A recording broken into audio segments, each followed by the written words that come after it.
The Assassination of Abraham Lincoln.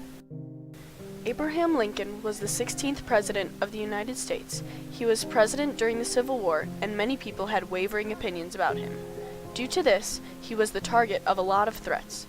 Every day, he would receive threats in the mail. However, he didn't let these get in the way of what he had to do. Whenever he received a threat in the mail, he simply put it in an envelope labeled Assassination and gave it no more thought. When dealing with Civil War criminals, Lincoln had a very peaceful approach. Where others wanted severe punishment and persecution, he asked for no more bloodshed. He stated that, "There are men in Congress who possess feelings of hate and vindictiveness in which I do not sympathize and cannot participate." He pardoned war criminals and tried to avoid violence. Even before his death, Lincoln had premonitions of himself dying. He told some of his friends about a dream in which he walked into the East Room and said, quote, "There I was met with a sickening surprise.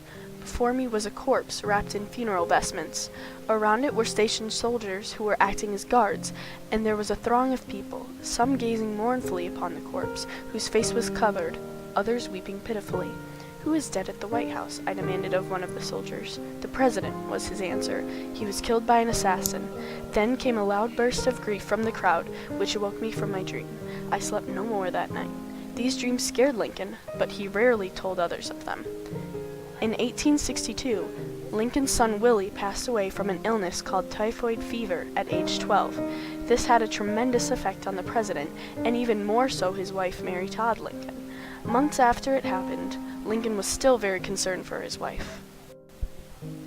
One night, Lincoln and his wife were attending a play. In this setting, Lincoln was just like any other man. He watched the show in a rocking chair provided for him. The glasses he wore were old and had been fixed with a string. However, during the play he was very vulnerable to danger. The door behind where he and his wife sat was closed, but not locked. Also, Lincoln's bodyguard had gone downstairs to watch the play, which left him unguarded.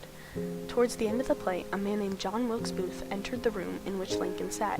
He aimed a gun at the president's head and pulled the trigger.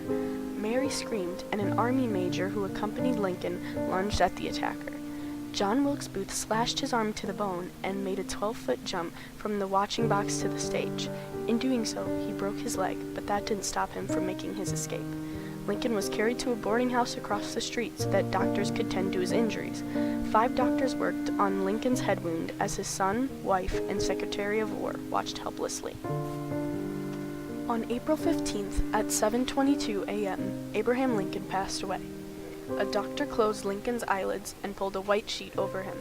Secretary of War Edwin M. Stanton murmured, "Now he belongs to the ages."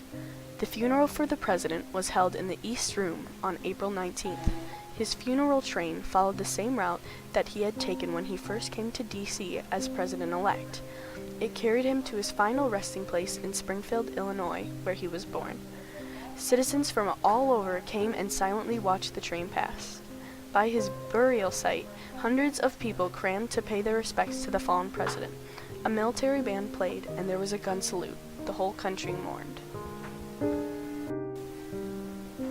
On the day that Lincoln died, someone emptied the contents of Lincoln's pockets and placed them in a box. It was passed on through generations of the Lincoln family until a family member turned in the box to Congress in 1937 labeled, "Do Not Open." Her request was respected until the museum opened in 1976. In Lincoln's pockets were a small pair of spectacles, a small velvet eyeglass cleaner, a handkerchief with A. Lincoln stitched in red, an ivory pocket knife trimmed with silver, and a brown leather wallet.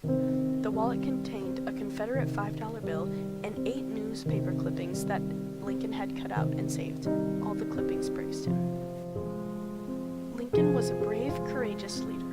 Despite everything that he had been through, he didn't let it keep him from living his life and doing what he thought was right. Unaffected by the power of being president, Lincoln remained a real, down-to-earth man who was respected by many and made a huge difference for the good in America.